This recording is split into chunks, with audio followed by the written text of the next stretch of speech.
insanity is doing the same thing over and over again and expecting different results. But if you're ready to level up your life and get results that truly matter in your health, business, mindset, and relationships, then this is the podcast for you. Welcome to Sheer Madness, where we have unscripted, real conversations with the world's top athletes, entrepreneurs, and coaches. Discover real-world and tactical advice from the best in the business. Let's go. Hey everyone, and welcome back to Sheer Madness. Today I have with me Shawn Stevenson, the creator of and host of the Model Health Show, which is the #1 health podcast in the country right now with millions of downloads each year. He is the author of the international best-selling book, Sleep Smarter, and as of recently, the USA Today national bestseller, Eat Smarter, which we're going to be diving into a whole lot here today. And it's actually been on back order because of how many people want this book and because of the incredible information that we're going to be giving you guys some nuggets in here today. Shawn is a graduate of the University of Missouri, St. Louis, where he studied business, biology, nutritional science, and became the co-founder of Advanced Integrative Health Alliance. He has been featured in Forbes, Fast Company, the New York Times, Muscle and Fitness, ABC News, ESPN, and many, many other media outlets. He has over 20 years experience in the health industry. He is the king of research and has this incredible superpower for taking complex information and making it very easy to understand without excluding any specific dietary approach, which I love. And you guys are just going to get so much information from today, a whole new outlook on what it truly means to eat smarter. So grab a pen, paper, pull up the notes on your iPhone, because today it's about to go down. Thank you so much for coming on my show here today, Shawn. That's so awesome. Thank you so much for having me. I'm pumped.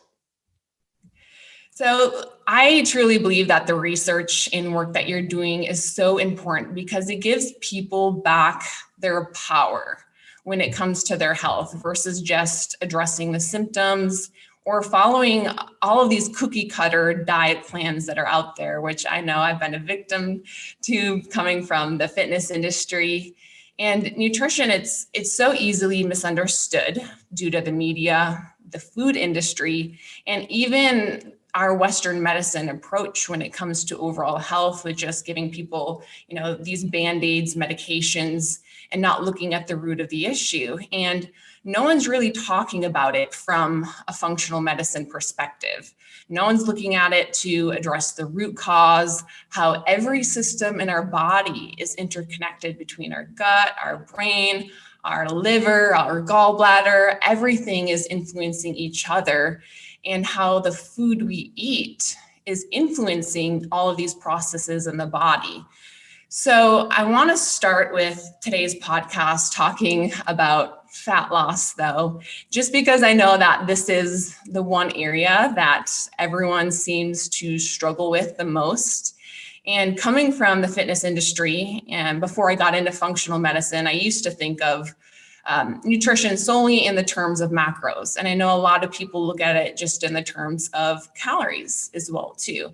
And for me, I thought that if I was lean enough, if I had six-pack abs, if I had the perfect body and I looked good on stage, that meant that I was in perfect health. But, the world has a funny way of teaching us some of these lessons that we need to learn. And it was through this massive stress that I was under, the training, what my diet was like at the time, the mental stress, that this whole cascade of health issues really started for myself, particularly pertaining to a lot of my gut issues, where I almost had to have my entire large intestine removed, which I've talked about quite a bit on this podcast. So one thing I've heard you say on your platform that I really love is that it's a disservice to look at health just in terms of weight and calories. So what is it that you mean by that? And why is calories not all that matters when it comes to health and even weight? That's a great question. So one thing, there's definitely some nuance there with even fitness and health. And I remember my nutritional science class when I went to my university, the first university I went to, which was this private university, great pre-med track. And the nutrition science class, I took it because I thought it was about fitness. I thought that the class would teach me how to be more fit. And the first day of class, it was this big auditorium classroom, and the teacher came in and he was significantly overweight. He was right there teetering on obesity. And I didn't realize it at the time, but I had this judgment in my mind, like, he can't teach me to be fit. He's not fit. Yeah. But I was carrying this idea that, that fitness was the goal, was the outcome of this health class, this nutrition class. And there's a big difference between health and fitness, but there's also, because everybody's picture of health can look different. For me, he's also teaching he's a very smart guy. He's incredibly smart. But when you teach a very smart person the wrong thing and they become indoctrinated with the wrong thing, they become incredibly gifted at teaching and doing the wrong thing. Yeah. All right. And that's really what was taking place. He was teaching us about the food pyramid, at this time. And, at the bottom of the pyramid, right, the old pyramid, the bottom of the pyramid, 7 to 11 servings of whole grains, and he was doing what he was teaching, but it wasn't working for him. And people see that and think, well, he must be lying. He must be huffing down, a bunch of honey buns or soda or something like that. No, he was trying really hard, but he was operating within a paradigm that was simply not accurate, or at least not accurate for him. And that's a big part of the equation, is doing what's right for you. And as you kind of mentioned earlier, I'm very, very versed in the fact that so many of us, especially when we get into clinical practice, and I know all the guys, I know the person with the top paleo book, the person with the top keto book, the carnivore book, the vegetarian book. These are all my friends and colleagues. They get results for their patients. They get results for their clients with their framework. That's why they do it. They're not doing this because they're trying to piss you off, because you don't believe in something about their framework. They're doing it because they're helping people. But the truth is this: they're not helping everybody. As a matter of fact, there's always a large percentage of people who are not getting the results on their framework. And that's where I really step in at, because Eat Smarter it's inclusive. It's a unifier in taking the principles that hold true in any diet framework that make it successful, and also identifying the things that hurt people on any of these diet frameworks. And anybody can use a diet framework, but we don't want it to become the thing that imprisons us and making us miss what's most important, which is doing the right thing for us. The tendency in our healthcare system, we'll just talk about it at an even higher level, with a concern and perspective about the importance of nutrition. The tendency is to have people do what you're doing. Mm-hmm. That's the tendency. If something's working for you, if you're doing the vegan protocol, heavy raw food, it must be the way. It's like the Mandalorian. This is the way, and you have everybody do that. If somebody's doing a paleo framework or gluten-free, whatever it is, you're finding results, you automatically outpicture that to everybody else.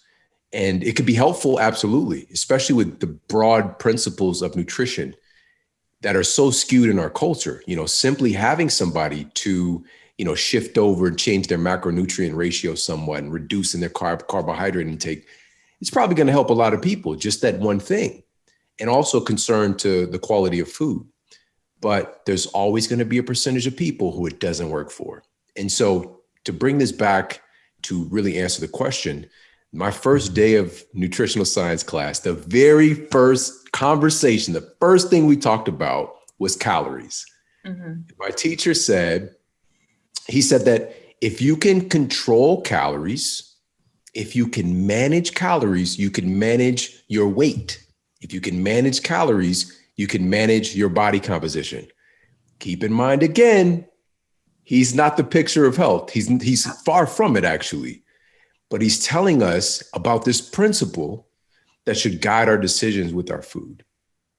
Now, what we know today, and what I'm really working to impress upon culture, is this term called epicaloric control. All right. There's 7 things that I've identified in the research that actually control what calories do in our bodies. All right. So these are things above caloric control. And one of those things is our brain. All right. And specifically this radical increase in this epidemic that hardly anybody's talking about of neuroinflammation. Okay. Brain inflammation. And researchers, and this was published in Annals of the New York Academy of Sciences, they uncovered that hypothalamic inflammation is one of the biggest drivers of obesity. And obesity is one of the biggest drivers of hypothalamic inflammation. All right. Now, why does this matter? Well, your hypothalamus is determining whether or not you're absorbing calories from your food in the first place.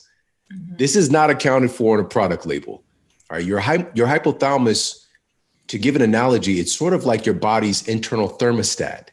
All right. It's setting the place at which your body's going to be, quote, burning calories, right? Your metabolic rate. All right. It's setting the temperature of your metabolism. All right. It's a master gland, but it's also, because I call it it's a master gland, considering that it kind of interconnects your endocrine system, your hormone system, with your nervous system. All right. Now, when the hypothalamus gets out of whack, lots of things can go terribly wrong. And again, this is one of the biggest issues, and hardly anyone's talking about it. And part of it is because of the brain is so mysterious, right?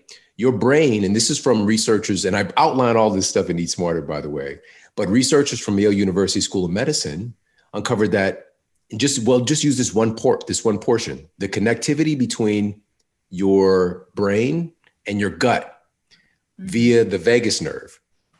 And if there's inflammation, chronic inflammation taking place in your gut and or in your brain, literally the signaling, your brain can tell your gut, even though you might be obese or overweight, it can send signals to your gut, telling your gut to increase the absorption of calories from your food, because there can be an assumption or a misskewed representation, misskewed data that you don't have enough energy and you need to absorb more.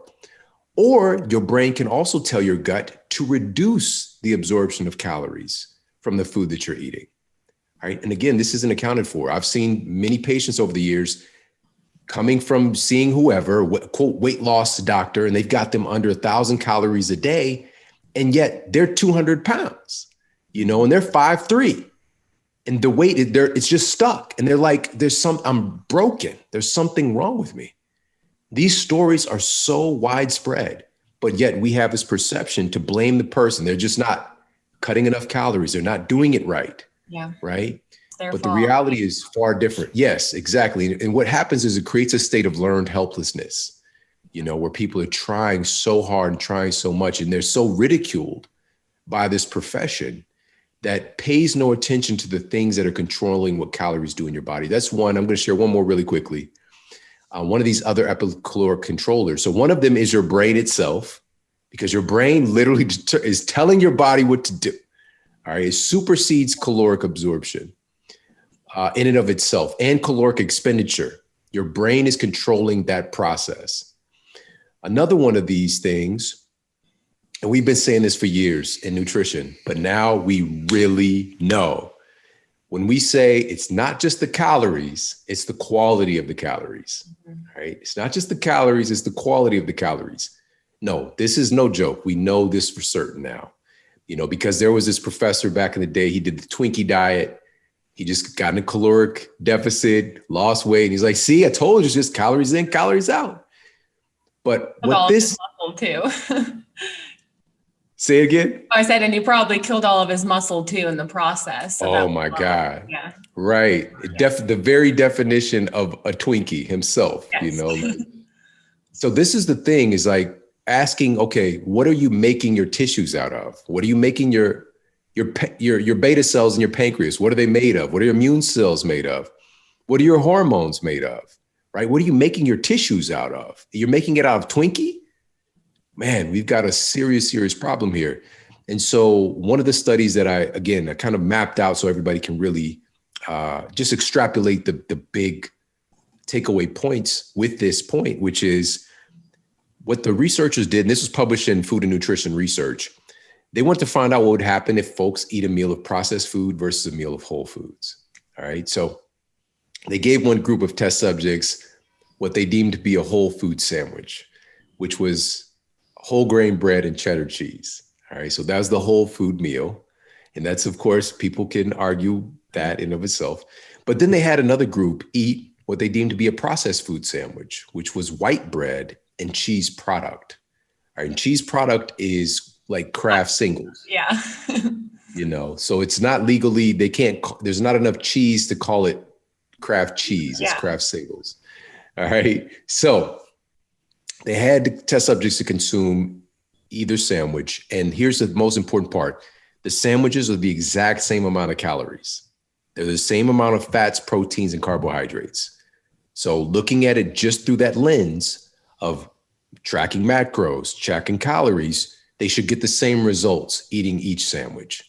But this is what happened. The folks who consumed the processed food sandwich had a 50% reduction in calorie burn after eating the processed food sandwich versus the people who ate the whole food sandwich.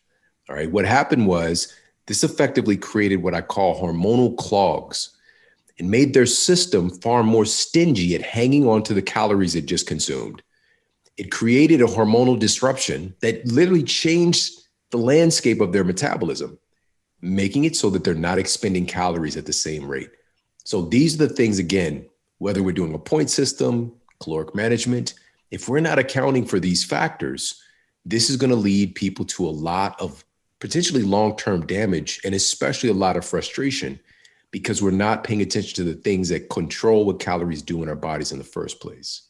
Yes. So such powerful information there. And with the gut and the brain and how that influences our metabolism, and especially, with right now and how much depression there is, being that we're in a state of a pandemic and in quarantine, not only is there, when there's inflammation in the gut, inflammation in our brain, contributes to metabolic related issues, weight loss resistance, that also contributes to depression as well too, because inflammation is literally like a low grade fire that is affecting all of your organs. And no one's really talking about how the gut influences our metabolism and the way that bacteria is playing a role in the connection between the vagus nerve to our brain, and how brain neuroinflammation of our hypothalamus is going to play a role in our hormone production, these neurotransmitters as well too, then the quality of the food that we're eating and how much calories we're actually absorbing from those foods. So this is seriously groundbreaking information that no one is talking about. It's from what I was taught in school, it was calories, like you said, that's all that matters. Look at it in terms of a food pyramid and, give everybody a bunch of carbohydrates as well too. That was the bottom of the food pyramid.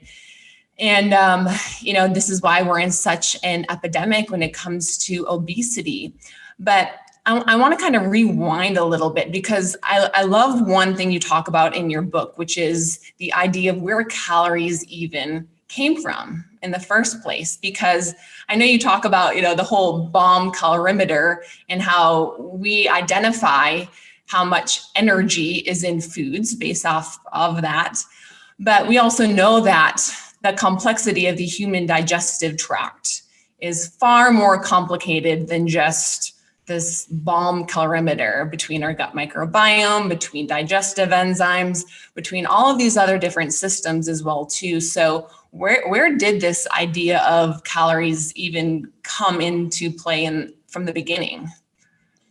Yeah, such a great question. This is a tendency, and I encourage all of us to start to develop that. When we hear ideas, especially if they're pervasive in our culture, ask where it came from. Like, where did this idea come from?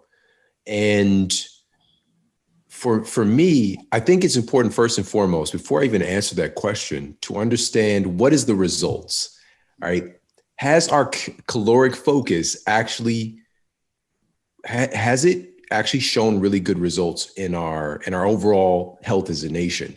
Now, there are going to be people that are listening, of course, that have seen success by being more mindful of calories.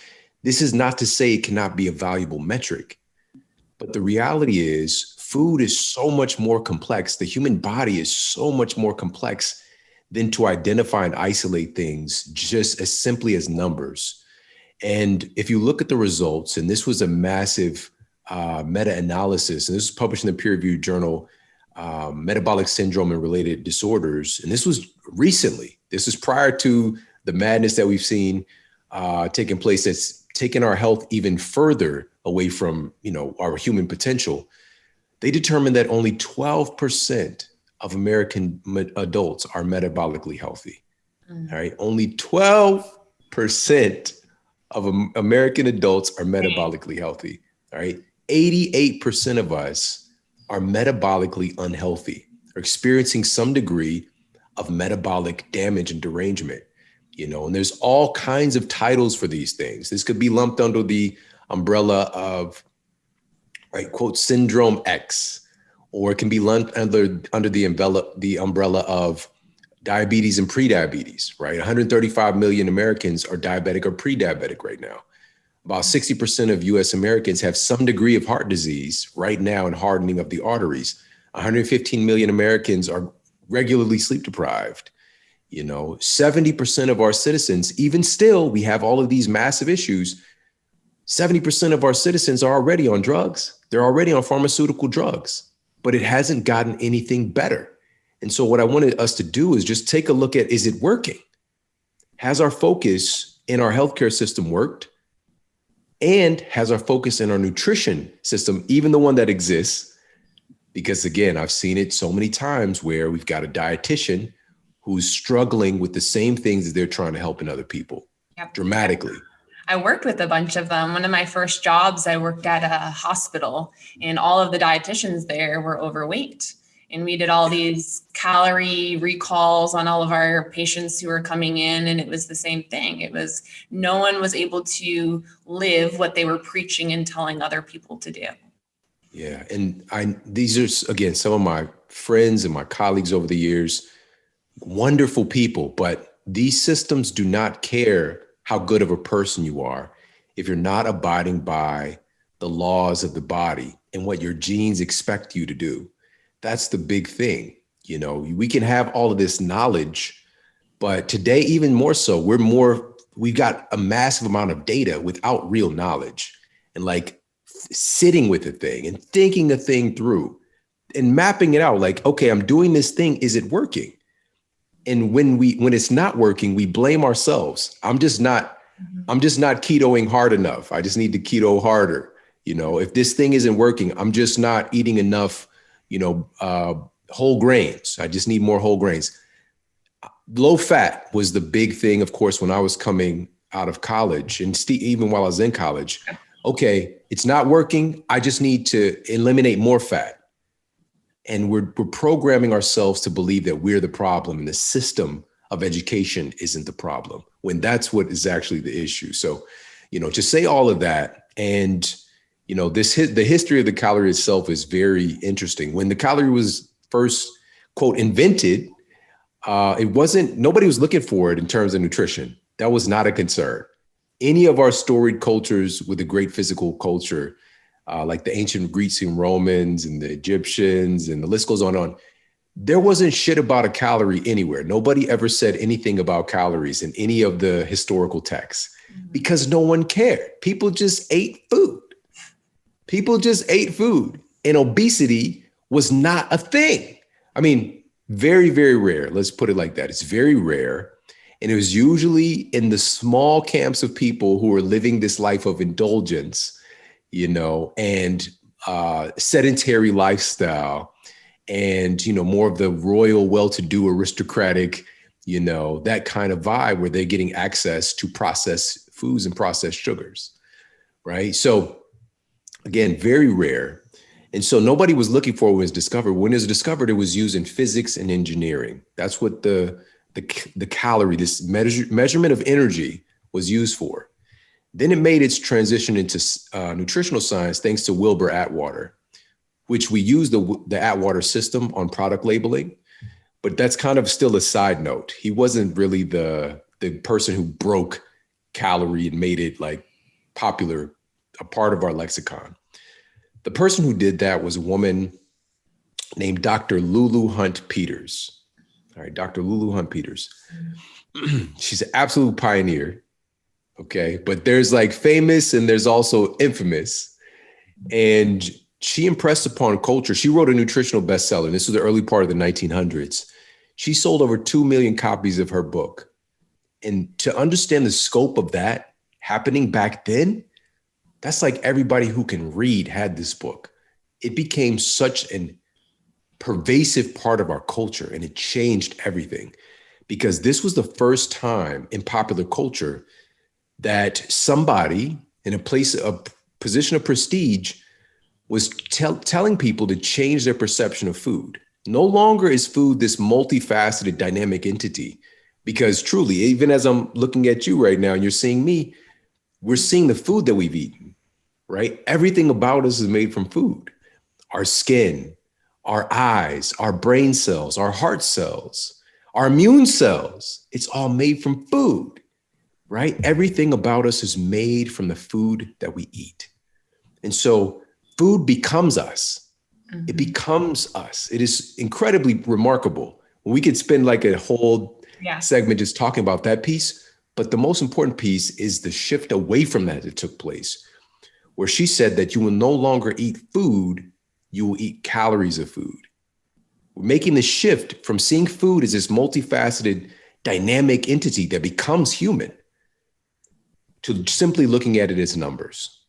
And she said that you will no longer eat food, you'll eat calories of food. You'll no longer eat a slice of bread, you'll eat 100 calories of bread. You'll no longer eat a slice of pie, you'll eat 350 calories of pie.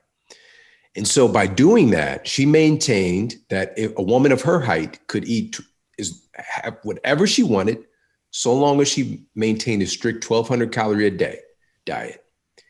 And the side note again, same story, she struggled with her weight her entire life, trying to do the thing that she was teaching, because we found the thing. We found it. It's this caloric thing in food. If we could just, that's the secret. Mm-hmm.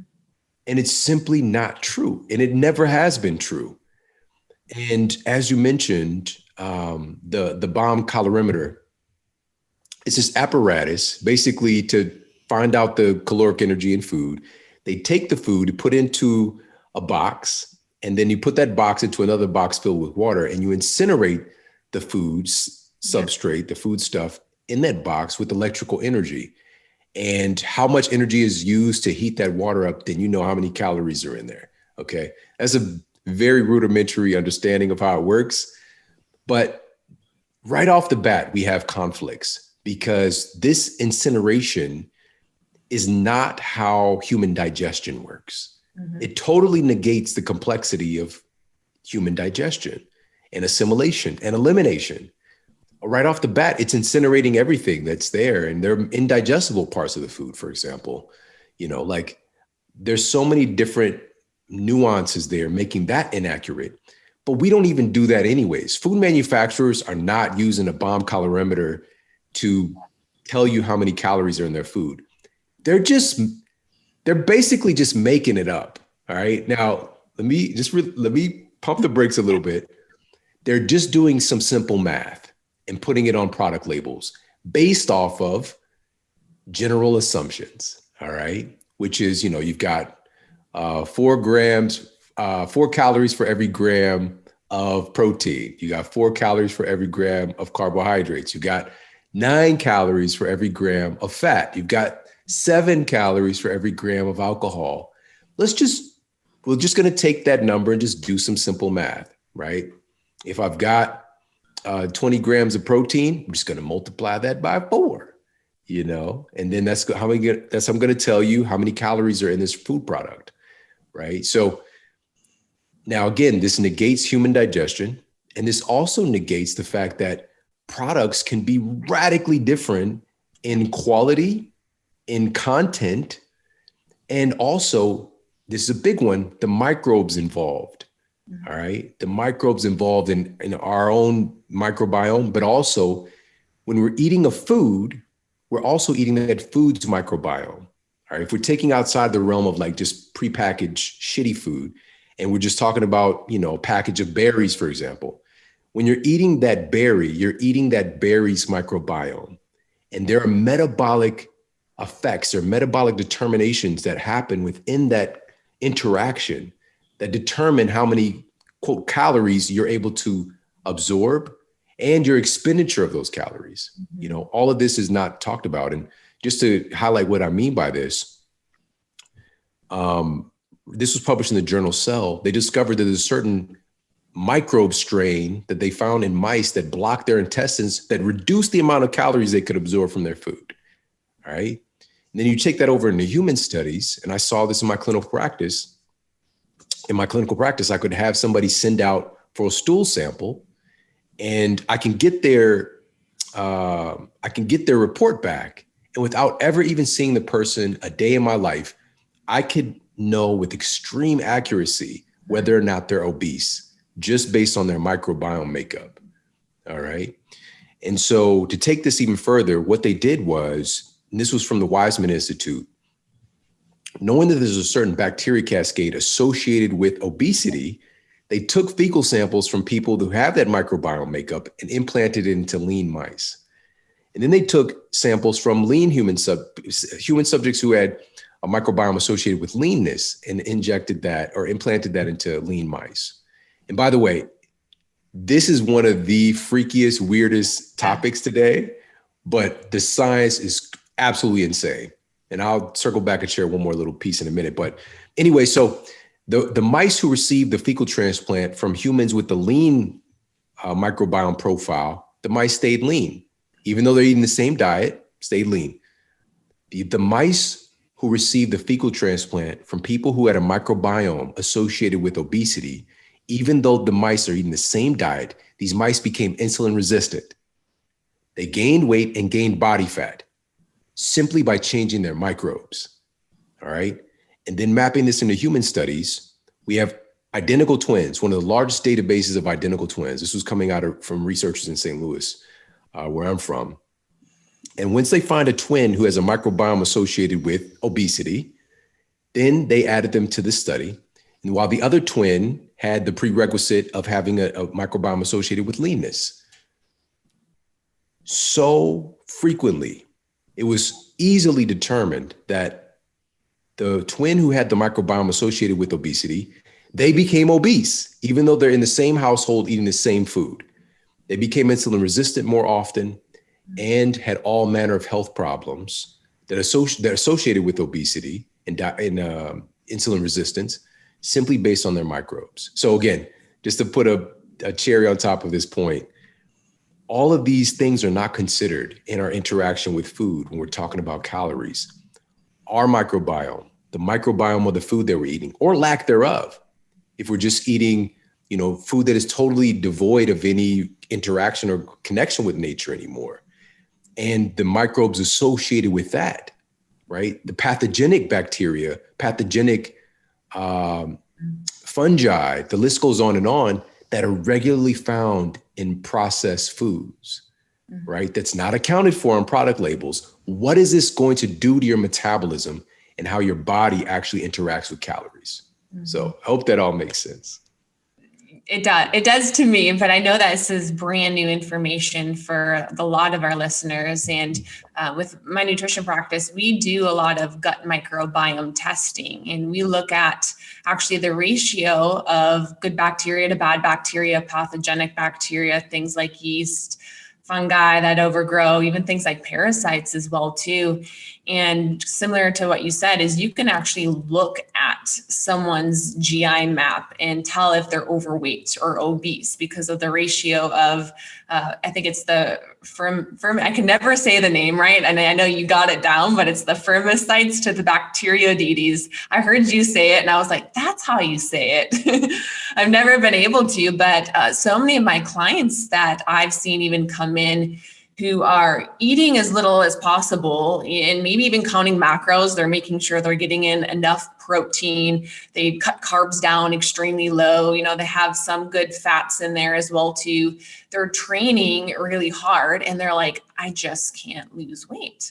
And it's just, they have this massive weight loss resistance. And when we do a gut microbiome test on them and some of these other tests, we usually see a lot of inflammation, typically stemming from the gut, low microbial diversity with a lot of the bacteria that are in their gut.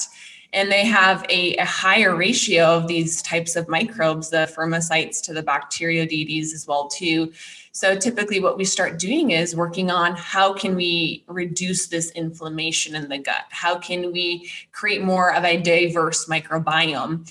I've actually heard of a similar story to yours with the mice, but it was kind of on the opposite spectrum. They had this strain of bacteria called Bifidobacterium B420, and it's a very specific strain of the Bifidobacterium family, but they found something very similar when they took this isolated probiotic from lean mice and they injected it into mice that were overweight. The mice actually ended up losing weight. So just going to show what Shawn's talking about is the power of our gut microbiome and what that plays a role in the way we absorb, digest food, and even things like our immune system, our mental health. He mentioned with the whole gut-brain connection through the vagus nerve as well too. So inflammation is typically one of the root causes, probably not even one, the root cause when it comes to chronic illness, weight loss resistance. And I've heard you mention it when it comes to the hypothalamus. I heard you mention it when it comes to the gut. And even in your book, you talk about liver inflammation as well too, and how that can also inhibit weight loss because our liver has to process these triglycerides. It has to process any of these toxicities that come in the body. So if the liver is also inflamed, we're not going to be able to lose fat. So how does inflammation really wreak havoc on our metabolism and make it so it's almost impossible for us to lose weight, but also even contribute to chronic illness, autoimmune diseases, gut issues? You know, the list goes on and on when it comes to inflammation. Yeah. I think that we, again, should ask, where did this come from? What does this mean? What does inflammation mean? Because honestly, it sounds kind of a little woo-woo. It sounds like, oh, inflammation, you're inflamed. It's a little fire. This is actually one of the most important tenets for human health and survival, really all of nature, is there's this inflammatory component to our health, which is wonderful. We need inflammation. Our immune system, our healing from workouts, like the list goes on and on. Inflammation is a component of healing and natural process. Now, with that, because it's drawing energy, it's drawing nutrition to the spot, to the site of need. It's drawing immune cells, whatever the case might be. The problem is when inflammation becomes chronic. The problem is when inflammation shows up in places it shouldn't be. As I mentioned earlier, neural inflammation being one of the most massively pervasive issues today. But just like, why are people talking about this? Well, a big reason behind it is that if your brain is inflamed, you're not going to know until it's too late. All right. The human brain doesn't have pain receptors. Your brain can tell you about pain anywhere else in your body except itself. All right. And so your brain, you'll know if your elbow is inflamed, or if your, even your gut, sometimes many people can feel symptoms from that. But if your brain is inflamed, it's going to be very difficult for you to know. But again, based on the data, if you're insulin resistant, if you're overweight, chances are you're experiencing neuroinflammation. All right. And a big part of that is also the breakdown of the blood-brain barrier that comes associated with that. That's an internal protective mechanism, because the brain, even though it is incredibly complex and powerful, Michio Kaku, theoretical physicist, said it's the most powerful entity in the known universe, the most complicated entity in the known universe. That's a huge statement. Like, he's a really smart guy. But the irony is that, first of all, it's really cool that we all have one, like we've got this miraculous gift. But the sidebar that's kind of like a little bit of a cosmic humor is that it's incredibly delicate. The human brain is the consistency of soft butter. Like, it is so fragile. But this is why it's the only organ fully encased in hard protective bone. but the internal protection as well to not allow things into your brain via the blood-brain barrier, right? And so the blood-brain barrier gets broken down. Oh, man, sugar tears it apart, all right? And again, we already talked about how 135 million Americans right now are diabetic and pre-diabetic. I myself, I grew up every meal. I'm not exaggerating. When I was in college, every meal was processed food, every single meal, every freaking meal. And this is just, it was the norm. It was just how I grew up. And it wasn't even a thought. I didn't know that it mattered. And so, well, one of the foods, and I'll just throw this out there, we'll throw little nuggets throughout, but one of the foods that was found to, and this is not an advocation for this food, it's just the data exists. It's pretty damn remarkable. Researchers at Auburn University discovered that oleocanthal-rich extra virgin olive oil is incredibly effective at reducing neuroinflammation. And it was found to repair the blood-brain barrier. That doesn't even make any sense how powerful that is, because this food has an intelligence that enables it to literally heal something that is one of the most complex entities in the known universe.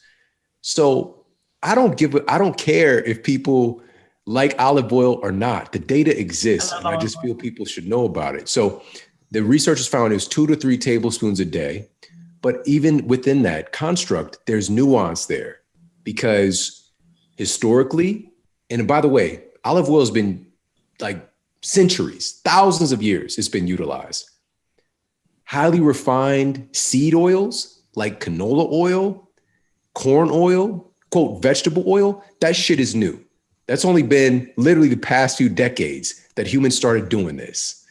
And the result, taking a biopsy, human biopsy from the earlier part of the 1900s, looking at human body fat, the content of the average human fat cell was just about 2% polyunsaturated fatty acids, PUFAs, which are the dominant form of fatty acids found in these highly refined seed oils. Today, the average person, their fat cells are made of 20 to 25 to upwards of 30% polyunsaturated fatty acids, these PUFAs. Even the name sounds terrible. PUFAs, literally the ingredients that make us up as humans, has changed dramatically. All right. So it's such a pervasive part of our diet now. It's changed us. And those oils, the inflammatory fats too, right? They're the omega-6s, the ones that promote that chronic inflammation in the body. Not the omega-3s, the fatty cuts of fish. It's most Americans are getting 20 to 30 times more of these pro-inflammatory fats that's making up these fat cells. Yeah. And you just said it. This is about understanding what our genes expect of us. It's not that omega-6s are bad. It's the ratio that we're exposed to today is so abnormal.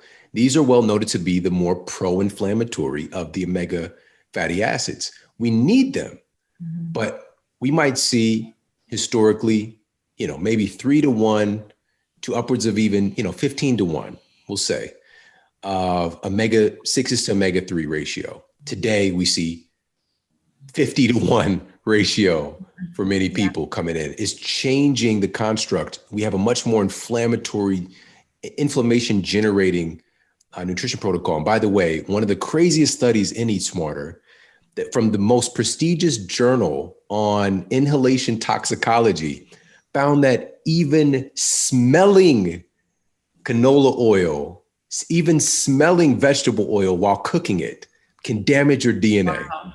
Just the smell of it. Now, people don't really realize the processing that has to take place to make it even, quote, suitable for human consumption. The bleaching, the deodorizing, it is an absolute horrendous smell. It's a terrible smell in that processing. So they do all of these things to manipulate it and make it consumable versus extra virgin olive oil. Very simple process, cold processing. Number one, we want it cold processed. And number two, it's photosensitive. So it's usually bottled in dark glass. It's been done for a long time because our ancestors knew this already, but now we have science to affirm stuff that we already knew. And so, but then it would bring to light, should we be cooking with it? You can. It doesn't mean that it's the best use of it. And it's very unstable, especially once we get past medium heat. But my advocation would be to get it in more of a closer to its natural form. Use it as a finisher after you plate your food, right? Drizzle some on top. Use it to make salad dressings.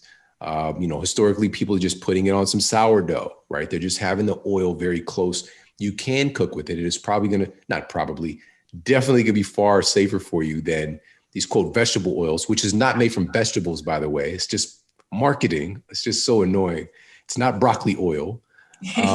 But then to like put a button on this, going back to the liver, which oftentimes, the liver and the gut, depending on the situation, who you're talking to, the liver is referred to as a second brain sometimes. And also the gut is referred to as a second brain.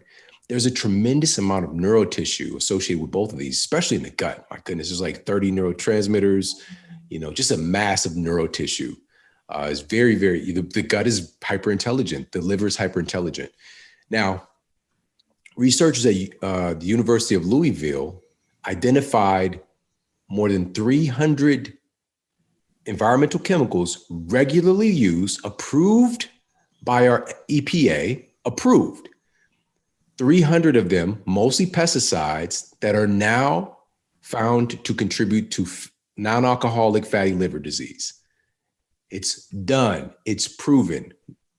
Scientists at the highest level have already known this to be the case, because your liver is responsible for drug metabolism, for toxin metabolism, things that we're exposed to in nature. We have not been exposed to these things before throughout our evolution, and our liver is taking the brunt of it. And non-alcoholic fatty liver disease, again, absolutely crushing condition, because your liver, listen to the name, it's responsible for so much that's keeping you alive.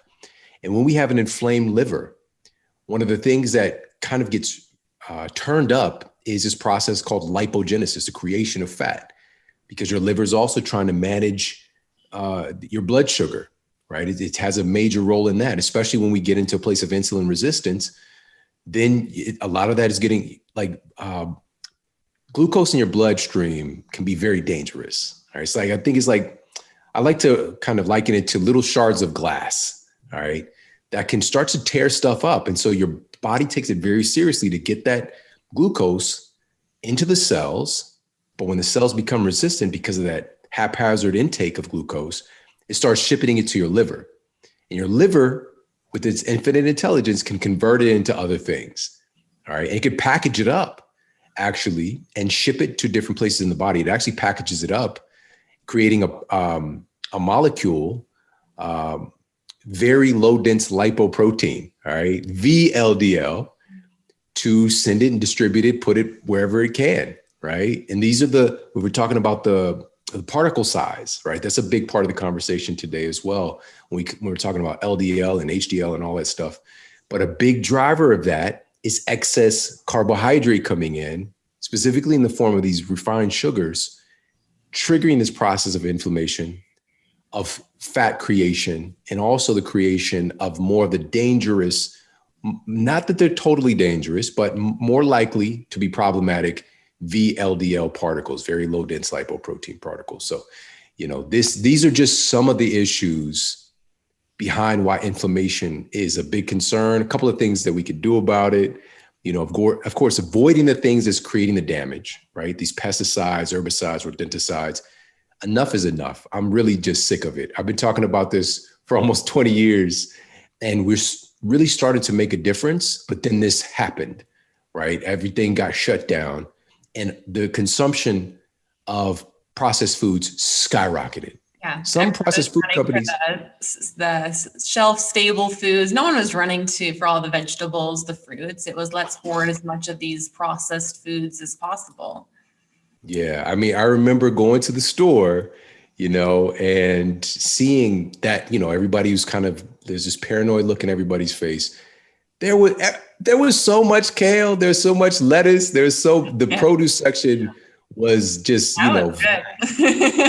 but the inner aisles, man, they were just gone. Oh, the toilet paper, of course, was first gone. Yeah, first gone. Right. And how are you even going to use and that's the thing about kale too. Like, it could be a backup toilet paper if, never mind. Yeah. Yeah. So I'm kind of hearing two different things when we're eating these processed foods, these man-made foods that we weren't intended to eat. These are these industrial seed oils, these vegetable oils, processed breads, snack items, baked goods, sugar. It does two things. One, it causes massive inflammation that's chronic throughout the body. There's a lot of these omega-6s that we get way too much of, where we need some of it, but we don't need as much as that most of us are getting. But then a catch-22 to eating all of these foods that are inflammatory to the body, high in sugar, high in pro-inflammatory fats, is we're also deficient in so many of these nutrients, vitamins, minerals, antioxidants that actually play a role in making things operate, in making our metabolism operate and our immune system. So, not only are we causing inflammation of our liver, of our gut, of our brain through the foods that we're choosing to eat, we're also chronically hungry all the time because we're not getting any nutrition from the foods that we're eating. So then we just continue to eat and eat and eat, and it feeds this cycle. But then these deficiencies also, they make us store more weight because our body, and I've heard you talk about it in your book, but when we have these chronic nutritional deficiencies, it's going to rev up our appetite because our body was designed to survive. And these aren't just optional. It's not like, oh, it'd be nice to get these vitamins, these minerals in, they help me out sometimes. It's no, you need these for your brain, your neurotransmitters, for your metabolism, for your liver. And even talking about liver and your body's ability to detox, it's kind of like COVID right now too. Everybody is, hiding out from this virus. They're wearing the mask, they're quarantining, which is okay. That's perfectly okay to do, but we're not talking about how we can actually play on the defense from these viruses and these toxicities and things like that as well too. And our liver, our immune system, and our guts, a lot of these other systems as well too, are at our front line of defense. And if we're not getting in these essential micronutrients, we're not going to be able to detox well. Our immune system, which 70% is located in the gut, we're not going to be able to fight off these viruses, these pathogens that we come into contact with as we eat. So it's kind of both sides of it, right? It's the lack of nutrition and our body not able to really function at its optimal level. So then now we pick up a lot of these pathogens, toxicities, aren't able to detox very well. A lot of people, I do the testing to look at how their phase 1 and 2 metabolism is working in the liver. And I see a ton of deficiencies in the B vitamins, things like glutathione as well too, where it's leading to their liver inability to detox, these cholesterol issues as well too. And again, weight gain. So not only do we need to pay attention to these foods that cause issues, but what are some of these foods that help us with keeping inflammation low? I know you mentioned olive oil. And I know you've talked about in your book some other good essential fats that cross the blood-brain barrier. So what would be some of those key foods you would recommend? Yeah, another one that has just outright data affirming its reduction of neuroinflammation is broccoli. All right, funny enough. And it's so interesting that food has this, we think that we don't have instructions on how to live here on the planet. Like we're so disconnected from nature, as humans. And I'm saying, I'm not perfect about this, of course, like I'm using my computer right now. It's all, it's okay. But at the same time, we don't really realize that there was a relationship developed over countless millennia between humans and all of life. And a big part of that is our relationship with food. And food gives an indication. It actually has some instructions in how it interacts with the human body. And to give an example, I talk about this term in Eat Smarter called post-ingestive feedback. All right, post-ingestive feedback. And this is a character trait. This is a relationship that we developed. And we know this for certain as well, because some of the data that I shared was based on animal models, because animals still do this. They're just more connected to it than we are. But basically through our evolution, we'll just say 1,000 years ago, 10,000 years ago, 50,000 years ago, your ancestor is out, they're foraging, they come across some berries, they eat the berries, and then their body is effectively taking notes. It's like, okay, I got some copper, I got a little bit of boron, I got some selenium, I got some amino acids, I got a few omega-3s from the seeds, and it creates a flavor connection, a post-ingestive feedback, a flavor connection between that flavor sensation and the nutrients you received from it. And then when you become deficient in those nutrients, your brain, your entire physiology knew which flavor, which craving to elicit to get you to go eat more of that food to get those nutrients in your body. This is how we evolved. Animals do this all the time. It's just like, why the hell are those sheep eating, those vines over there? Like, they know. And also in relationship to any type of infection that they would get, they would change their nutrition intake. All right. So this post-ingestive feedback, here's the problem. Food manufacturers have muddied up the water. Now our system of connection to flavors and nutrition is totally skewed, because today they can make things taste like other things. And, using like a gas chromatograph, they've identified flavor notes and use chemicals. And it might not be exact, but just enough to muddy up the waters. All right. So this post-ingestive feedback, and also which you alluded to earlier, we are driven, everything about our biology is driving us to get in key nutrients for us to survive. All right. So when you're deficient in something, your body is going to elicit hunger. It's going to elicit cravings to get you to eat something to get those nutrients in.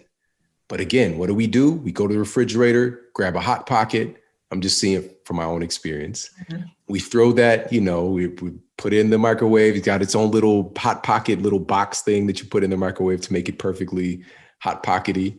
But anyways, and then you eat that and you're not getting the magnesium you're deficient in, that your body's crying for. You're not getting the vitamin C you're deficient in, that your body's crying for. You're not getting the essential amino acids or the omega-3s to literally help to regenerate your brain cells, because omega-3s function in the brain very differently than any other fats. They're called structural fats in the brain, because they're used to literally create the structure of your brain cells, the stability, the plasticity, signal transduction, so your brain can talk to each other, so your brain cells can talk to each other. This is so freaking important. And I said this earlier, but this is another one of the craziest studies. The stuff that's crazy to me is the stuff that's just like, oh, that is so freaking messed up. Like the Inhalation and Toxicology Journal talking about how inhaling these heavily refined seed oils during cooking can damage your DNA. That's just shocking, and it's disturbing.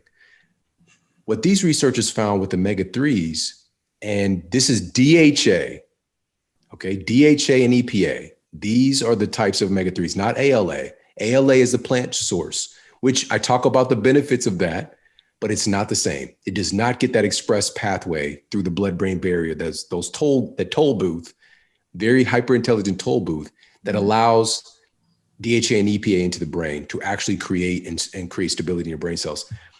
These researchers used MRIs and discovered that the people who had the lowest intake of DHA had the highest rate of brain shrinkage. Their brains literally were shrinking rapidly because they were not getting enough DHA and EPA in their diets. All right. Where do we get them? Another anti-inflammatory food. Mm-hmm. Food first, fatty fish. The journal Neurology found that fatty fish, people who had just one seafood meal per week, did in fact perform better on cognitive skills tests than people who had less than one a week. Now, again, Eat Smarter is inclusive. So even if you're not pescatarian, if you're paleo, if you're vegan, vegetarian, everybody's invited. We have to find a solution for everyone based on their own perception of what their diet should be. But I also want to encourage us to listen to our bodies, because your body might be craving and needing something that diet framework doesn't allow. And so, number one, fatty fish, so mackerel, salmon, sardine, the list goes on and on. But even more so, the highest source of DHA and EPA you're going to find is actually the fish eggs. Mm-hmm. So salmon roe, caviar can have 3 times more DHA. And I'm talking about literally the stuff that is creating your freaking brain cells. This is not a joke. It is very, very important. You do not want to be deficient in DHA and EPA. Grass-fed beef is going to be a higher ratio of omega-3s than grain-fed. We've got real data on that now that I cover in the book. Eggs, the egg yolk specifically. But then we can move from there. Most of the studies that are done on DHA and EPA and associated with the brain and cognitive performance is done on fish oil. That's 99% of the studies, and it is what it is. But from there, you can go to krill oil, right? That might fit somewhere on the ethics line for folks who are taking a vegetarian protocol, because I'm not kidding. One of the biggest takeaways from today, you have to get yourself a high quality source of DHA and EPA to protect your brain from degradation. So krill oil is a microscopic shrimp, incredibly anti-inflammatory. It's rich in something called astaxanthin, which is what makes it red. And it makes the absorption of omega-3s even better. And then, like I said, it's very anti-inflammatory. And then from there, if the microscopic shrimp still just elicits like my ethics, I don't know where that lies, then from there, I would want folks to get an algae oil. If you're taking a vegan protocol, please get an algae oil, all right? Now, here's the rub. Again, to be completely open about this, we don't have clinical studies. We don't have placebo-controlled, randomized controlled, placebo-controlled studies. We don't have that showing that algae oils are effective for the results we're looking for, but we do know that the DHA and EPA is there. So I don't want you to wait around until we do have more evidence. I'm a very big evidence-based thinker, but I don't want to take any chances. So make sure that at minimum you do that. So there's a couple of other foods to add to the mix as far as anti-inflammatory. And again, it depends on where you are with your own protocol. There are many different options there. We go through and we talk about, because this is the last point, really pivoting back to what we talked about earlier, chronic nutrient deficiency leads to chronic overeating. All right. Chronic nutrient deficiency leads to chronic weight gain. We have to address this no matter what diet framework you're subscribed to. We have to address satiety. This was another one of the things Dr. Lulu Hunt Peters impressed upon culture, that you know your diet is working when you are hungry. When you're hungry all the time, you'll know that the weight loss is happening. And it is a sick, twisted idea of what health looks like. You know, I've had so many patients come in over the years who had this psychological belief that if they're not hungry, they're not doing it right. And striving to be hungry. She said in her book, these old fangled writings that I went and kind of broke down for Eat Smarter, that you should have this was during a time of food rationing, right? It's like the World War I is going on. She said, you should have a double joy. Whenever you have a hunger pang, you should have a double joy, knowing that you're saving the hunger pangs in someone else, right? Your sacrifice in making yourself hungry is going to help you to lose weight, to look good, and also help to feed somebody else. All right. And it's twisted, because truly to be hungry, you know, every now and then throughout the day, that's normal. That's okay.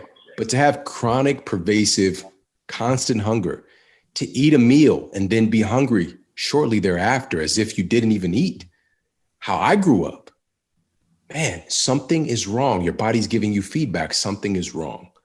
All right. And ultimate freedom with food. Number one, we want to be able to enjoy our damn food. Like, the reason food tastes good is so we eat it. It's just to seem logical, you know, but we have this thing also, many of us have connected psychologically that if it tastes good, it must be bad for you, right? Which there is a degree of that for sure.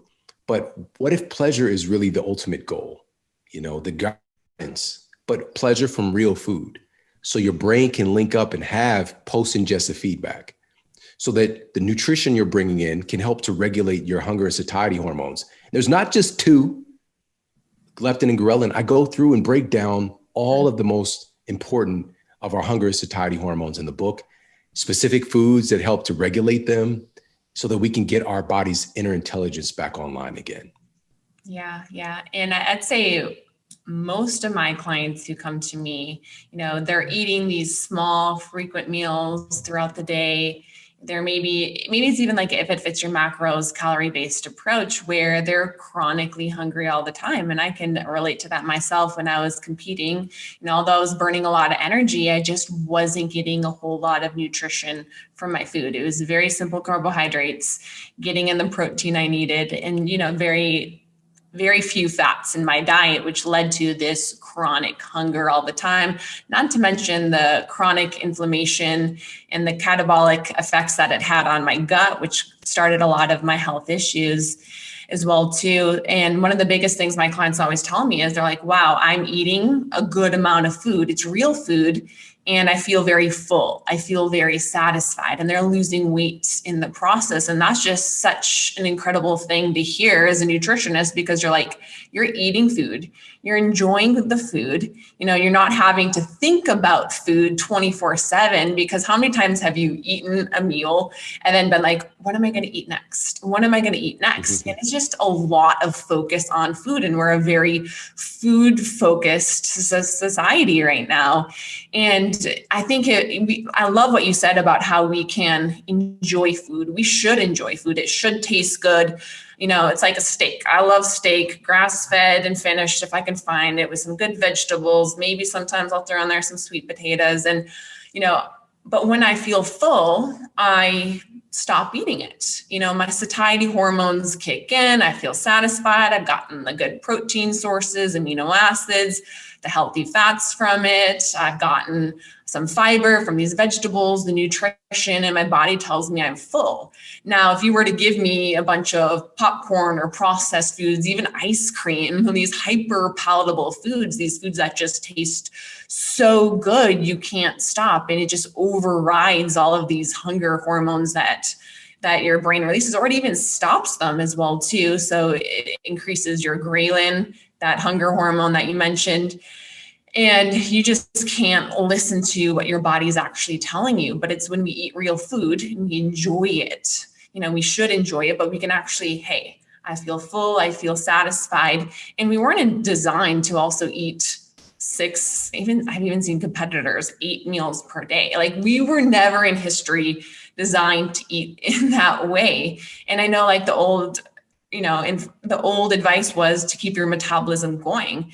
And especially when it comes to the gut, you're never even giving your gut a chance to rest as well too. We have what's called this migrating motor complex, which are these cleaning waves that actually clean out debris, bacteria, and sweep it down to the lower part of the digestive tract. So we're never really in this place where a body can do what it's intended to do to clean out its digestive tract. And we're constantly giving ourselves these little appetizers that just stimulate our body to want to eat more and more and more. And especially if we're not really paying attention to the quality of the food, like Shawn said, with getting grass-fed, if possible, getting these fatty cuts of fish, wild caught, getting some of these healthy fats like the olive oil, and limiting excess sugar consumption, processed foods, industrial seed oils. Your body responds. It wants to be in homeostasis. It wants to be at a place where it can be in optimal health, but we just have to give it the nutrition that it needs. And even you talking about the omega-3 fatty acids, I'd probably say about 9 out of 10 people who I run an omega index panel on come back with high levels of the pro-inflammatory omega-6 fatty acids. Probably 90% of people come back with that on the high side. And usually the first thing they say to me is, I'm not cooking with vegetable oils. I'm not, using those quite a bit, but it's in the food that they're eating and they're eating out and what the restaurants are cooking with, and they're not paying attention to the quality of the meat when they're grain fed. There's a lot of those in that as well too. And then I'd probably say about 50% of people that I do tests on are low in those omega-3s, the EPA and the DHA.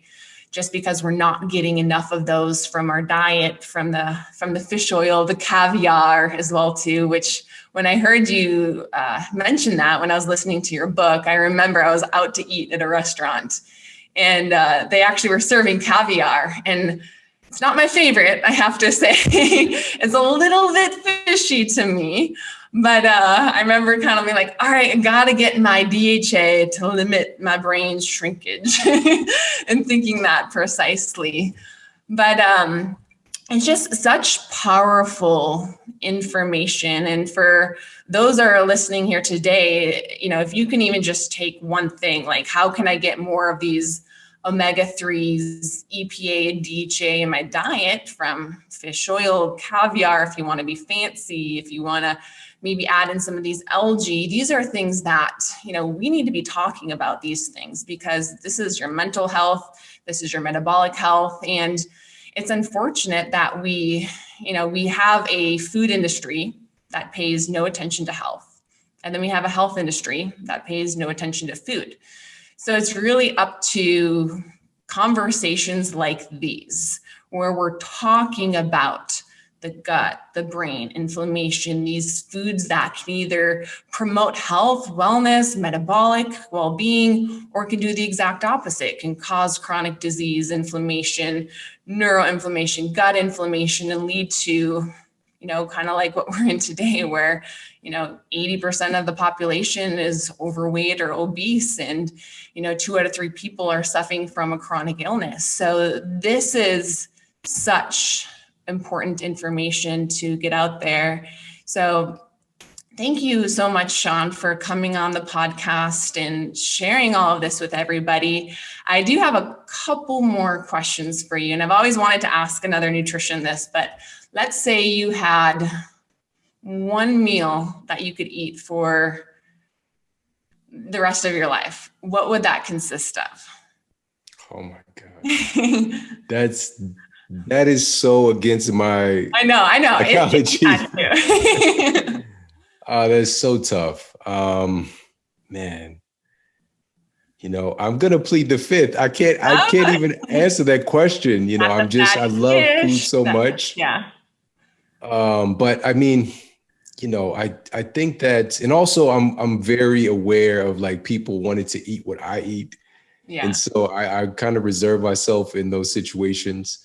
But, you know, I think that, I mean, there's so many wonderful foods. I mean, we could throw them in here in the mix and make them a myriad of ways, you know, from avocados to, as you mentioned earlier, sweet potatoes, fatty fish, eggs. There's so many wonderful foods, green leafy vegetables, you know, and we can make, like last time, you know, our mutual friend Bedros, when we went out to eat, we had all of the things, all of these things, you know, like I'm a big proponent of diversity as well. That's one of the biggest things that we know in the data that can increase your diversity of microbes, is just simply increasing the diversity of your foods. So I hope that kind of answers the question. You know, but those are some of the foods that I would like in the mix. I'll sum it up to real food. You know, the bottom line is if we can start to eat more real food, which is grass-fed, wild-caught, pasture-raised food in its most natural source, organic, without herbicides, pesticides, vegetables, fruits. You know, if we can just eat these real foods, it's going to fix probably about, I don't know the percentage, but most of these chronic issues that we're dealing with today. Absolutely. Most. This is true. The Journal of the American Medical Association in 2018 affirmed poor diet is the number one cause of our epidemics of chronic diseases, you know. And so, as you mentioned, our system just doesn't pay attention to food. You know, the top people in every medical profession that might go to school for 15 years to study the heart, you know, to be a cardiac surgeon, to be able to treat people for various conditions related to the cardiovascular system, they might learn about food for 2 weeks in 15 years, you know, so they literally don't know what a heart is made of. Yeah. They literally don't know what the blood is made of. They literally don't know what the arteries and the veins themselves are made of. It's incredibly flawed because it's made from food, and to not have an education about the very thing we're made of, you know, but it also, again, it's incredibly empowering too, because once you realize that, once you get that, like, wait, my body I get to make myself out of the stuff that I want, it can just elicit this incredible adventure that we get to go on as a world family. Yeah, I couldn't agree more. We are literally what we eat, and also what our food eats as well too. So is there anything else that you would add of what people can start with today? I know you have so much information in your book, which everybody needs to get a copy of Eat Smarter. I've already listened to it on Audible because it was on back order because everyone wanted it. So I just got my hard copy in, and I'm going to be going through it again, highlighting, taking all of this information and implementing it with myself and with a lot of my clients as well too. So, if you got even, a little bit of information from this podcast, you're going to get a million times more from this book here today. So you guys definitely need to check it out. But would there be anything else you'd want to add or people to know here today? Yeah, I think that, and thank you for that so much. It was crazy. When the book came out, within a couple of days, it was the #1 new release of all books in the United States, fiction and nonfiction. And what was so inspiring for me was that, it was on the top 10 list of nonfiction books. So along with Barack Obama's book, Matthew McConaughey's book, this book about food was there, and nutrition, a big idea book. And so it was very inspiring for me because I know that we care about this. Our communities care. And this book isn't about politics or fanfare. It's about health. And it's the thing that seems to get the least amount of attention right now in this conversation, and all the different things that we've done as a society since last year. We haven't done anything to direct us towards getting our citizens healthier and more resilient. So this book coming out right now, I don't think it's an accident. I had no idea the world would be like this when I wrote it.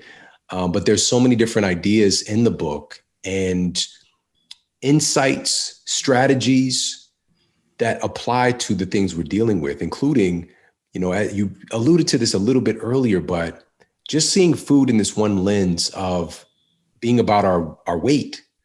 Most people, we psychologically link that up, and that's okay. It's a part of it. But our food controls everything about us. Literally the thoughts that we create.